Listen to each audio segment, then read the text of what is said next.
Então, partindo aqui para o nosso primeiro exemplo, tá? Então, o que é esse primeiro exemplo? É um algoritmo assim que não faz nada, na verdade, tá? É só assim para a gente praticar, extrair a relação de recorrência do algoritmo, tá? Então, eu chamei esse algoritmo de f de n, tá?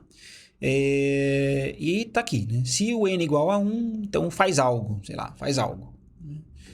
Pode ser qualquer coisa. Como eu falei, não é um algoritmo que faz alguma coisa esse daqui. Caso contrário, né? Se não, aí você chama f de n menos 1, depois em seguida f de n menos 2, então são duas chamadas recursivas. E aí você tem, olha só que interessante aqui, você tem um laço aqui, né? Então,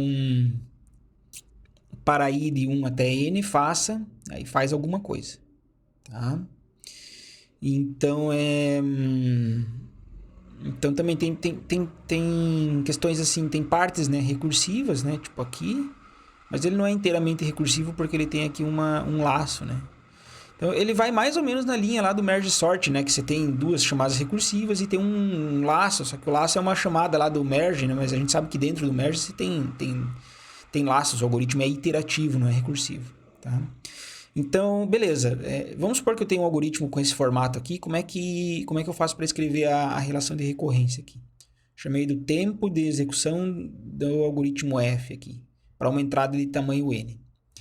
Então, bom, geralmente você começa assim, né? A relação de recorrência, ela tem, na maioria das vezes, tem dois casos. Na maioria das vezes, tá?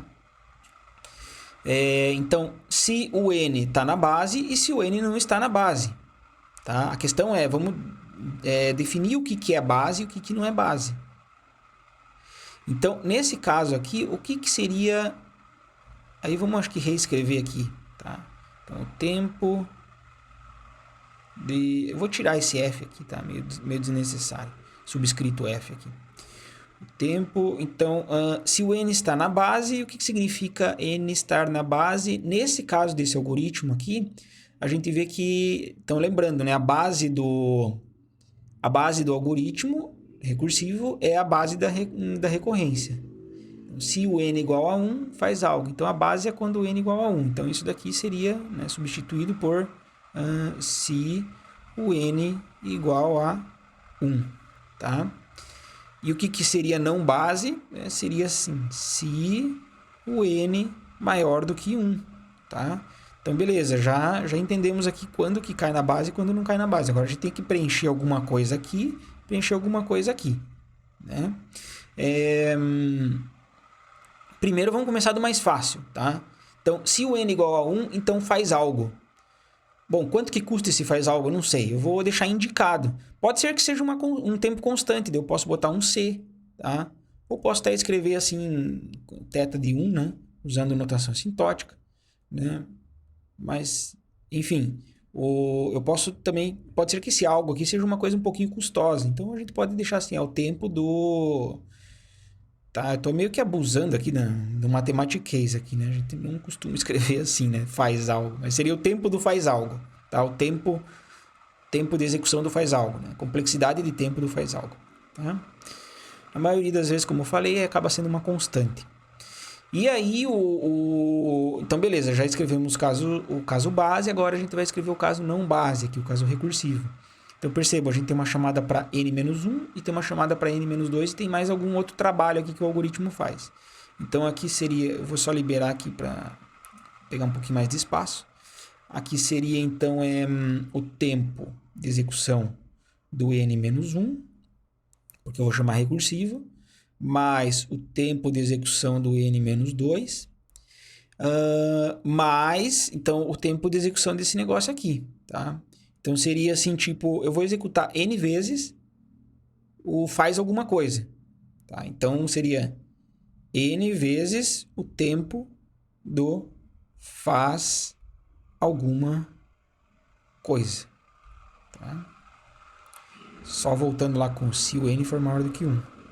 Tá? Então, isso daqui seria um esboço aí, né, de uma relação de recorrência para esse algoritmo aqui, certo? Então, eu estou ensinando vocês a extrair as relações de recorrência dos algoritmos. Não é muito complicado, né? Vamos ver outro exemplo. Então, agora eu estou com um algoritmo chamado G de N.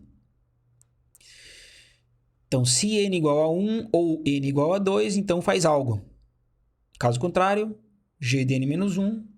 Aí, aqui tem um laço e tem uma outra chamada para g de n menos 1. Tá? Então, de novo, aqui eu vou ignorar, que eu vou reescrever aqui embaixo. Né? Então, o t de n é igual a... Qual que é o valor de n na base? É quando n igual a 1 ou n igual a 2. Então, eu vou falar assim, é tipo n igual a 1 ou n igual a 2, tá? E aí, quanto que eu gasto de tempo na base? É o tempo do faz algo. Faz algo, tá? Caso contrário, tá? Então, o que a gente coloca aqui no caso que não é base? Então, o caso que não é base, ele serve para... Já vou colocar aqui no fim, aqui para garantir que sobre espaço. Se o n for maior do que 2, né? Ou se o n... Opa, esqueci de escrever n aqui.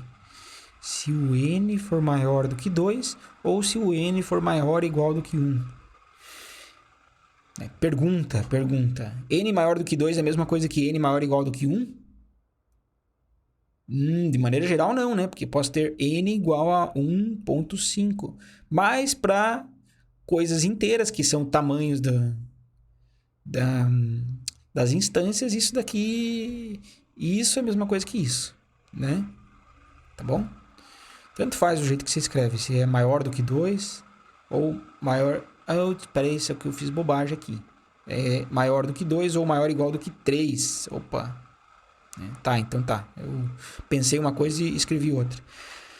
Então, essas duas coisas acabam sendo iguais quando o valor de n é inteiro. É isso que eu quis dizer. Tá? Então tá. Agora, a parte não recursiva. O que eu escrevo aqui? Então, eu vou ter o tempo para uma instância de tamanho n menos 1, que é dessa linha aqui. Tá? Aí eu tenho essa parte aqui. Tá? Então, isso daqui vai ser mais n vezes o tempo do faz alguma coisa. E depois eu tenho t de n menos 1, tá? Isso se o n for maior do que 2 ou maior ou igual do que 3, certo? Então, bom, existe uma coisa interessante aqui, porque eu posso... Eu tenho t de n menos 1 aqui, t de n menos 1 aqui, então isso daqui poderia virar 2t de n menos 1, tá? Então, no caso da relação de recorrência, não tem problema você mudar a ordem aqui, porque você está somando as coisas. A soma, ela é, que a gente chama comutativa, né? Comutativa, não importa a ordem dos operandos, vai te dar o mesmo resultado final.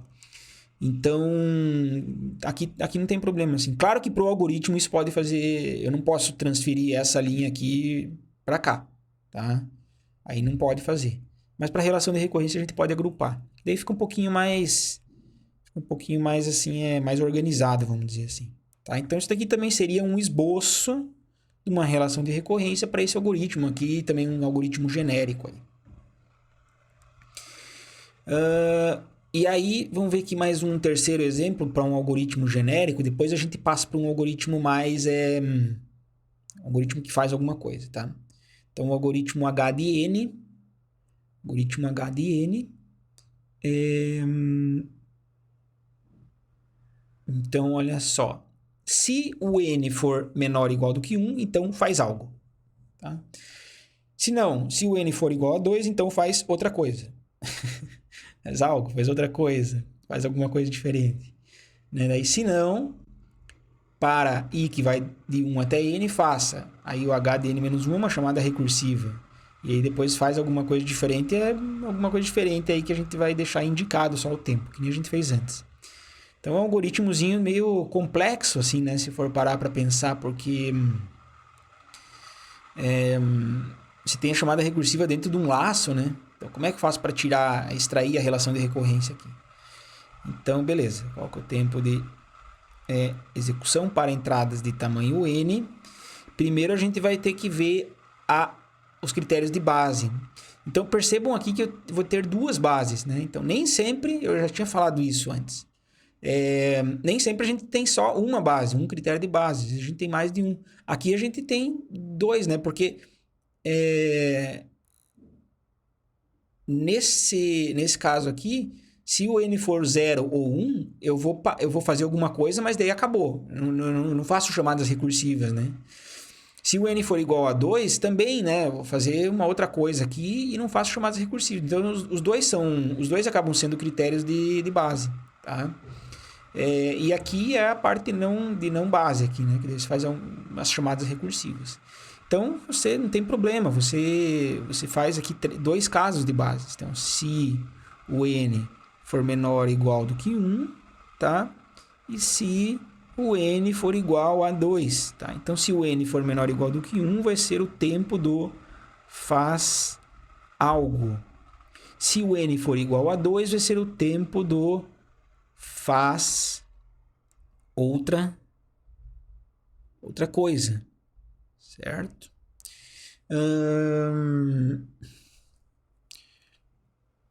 Faz algo, faz outra coisa. E caso contrário, então olha só o que está acontecendo aqui. Eu tô fazendo um laço com n repetições, tá? Então vai ser n vezes o t de n menos 1, tá? Posso colocar assim, né? Tipo, em parênteses aqui. Mais o tempo do faz alguma coisa diferente. Alguma coisa diferente. Isso daqui acontece se o n é maior do que 2, ou maior ou igual do que 3, né? Tá bom? Então, opa, esqueci de fechar um parênteses aqui. Tá, então isso daqui seria aí uma possível relação de recorrência para esse algoritmo. Meio complicado, não consigo imaginar quando que algoritmo parecido, mas já vi coisa desse tipo aí. Tá? Acontece. Vamos pensar. Eu vou fazer uma modificação aqui só para a gente exercitar um pouquinho. Talvez vocês queiram também dar um pause no vídeo depois que eu fizer essa modificação aí. Vou apagar aqui. Então, assim, ó, a modificação que eu tenho, eu vou deixar um pouquinho mais complicado aqui o meu algoritmo. Eu não vou mudar, né, os critérios de base aqui. Mas aqui eu vou, em vez de h de n menos 1, eu vou fazer assim, ó. H de i. H de i, tá? Então, eu não vou escrever o critério de base aqui, aqueles dois que já tinham, porque vão ficar a mesma coisa, tá? Mas assim, como é que ficaria agora nesse caso aqui? Olha só, eu tenho o for, né, a repetição aqui, do 1 até n. Só que daí aqui eu vou executar assim, né? Então, como vai do 1 até n, ele está mexendo nesse parâmetro aqui, né? No i. Então,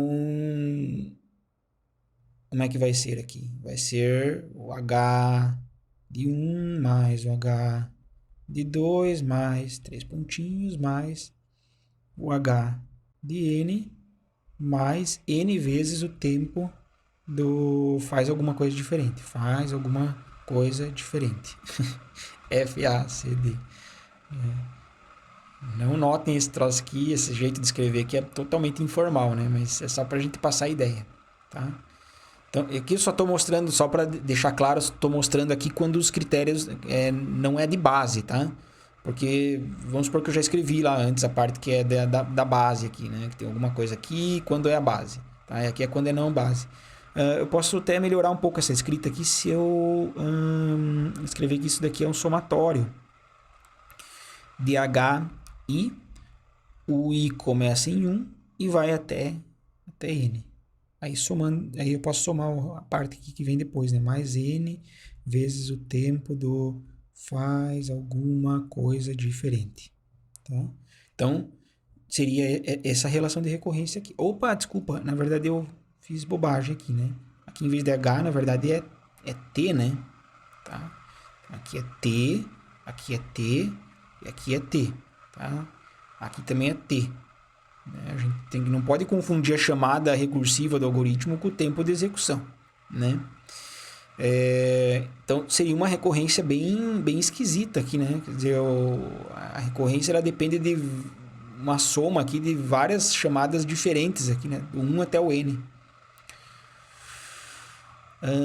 Isso daqui não ia dar bem certo, na verdade, porque daí, imagine, quer dizer, o T de n defende do próprio T de n, isso daqui acho que nunca ia chegar numa base. Tá? Talvez o n-1 aqui, daí a gente iria até o n-1 aqui. Bom, acho que foi uma tentativa não muito boa aqui de dar um exemplo um pouco mais complicado, mas acho que vocês entenderam aqui o que aconteceu, né? Então, existem recorrências desse tipo aqui? Existem, sabe? É um pouquinho mais complicada de resolver, mas a gente não está falando de resolver, tá? Então, aqui eu apresentei para vocês 3 exemplos aí de algoritmos genéricos e como é que faz para a gente extrair, né, a relação de recorrência desses algoritmos. Eu apresentei esse 4º exemplo aí, que foi uma alteração aqui que eu fiz meio que na hora que eu estava dando aqui, não deu muito certo, a gente teve que fazer alguns ajustes, mas acho que a ideia principal ficou clara para vocês, tá? Próxima coisa que a gente vai ver agora é um exemplo de um algoritmo que realmente faz alguma coisa.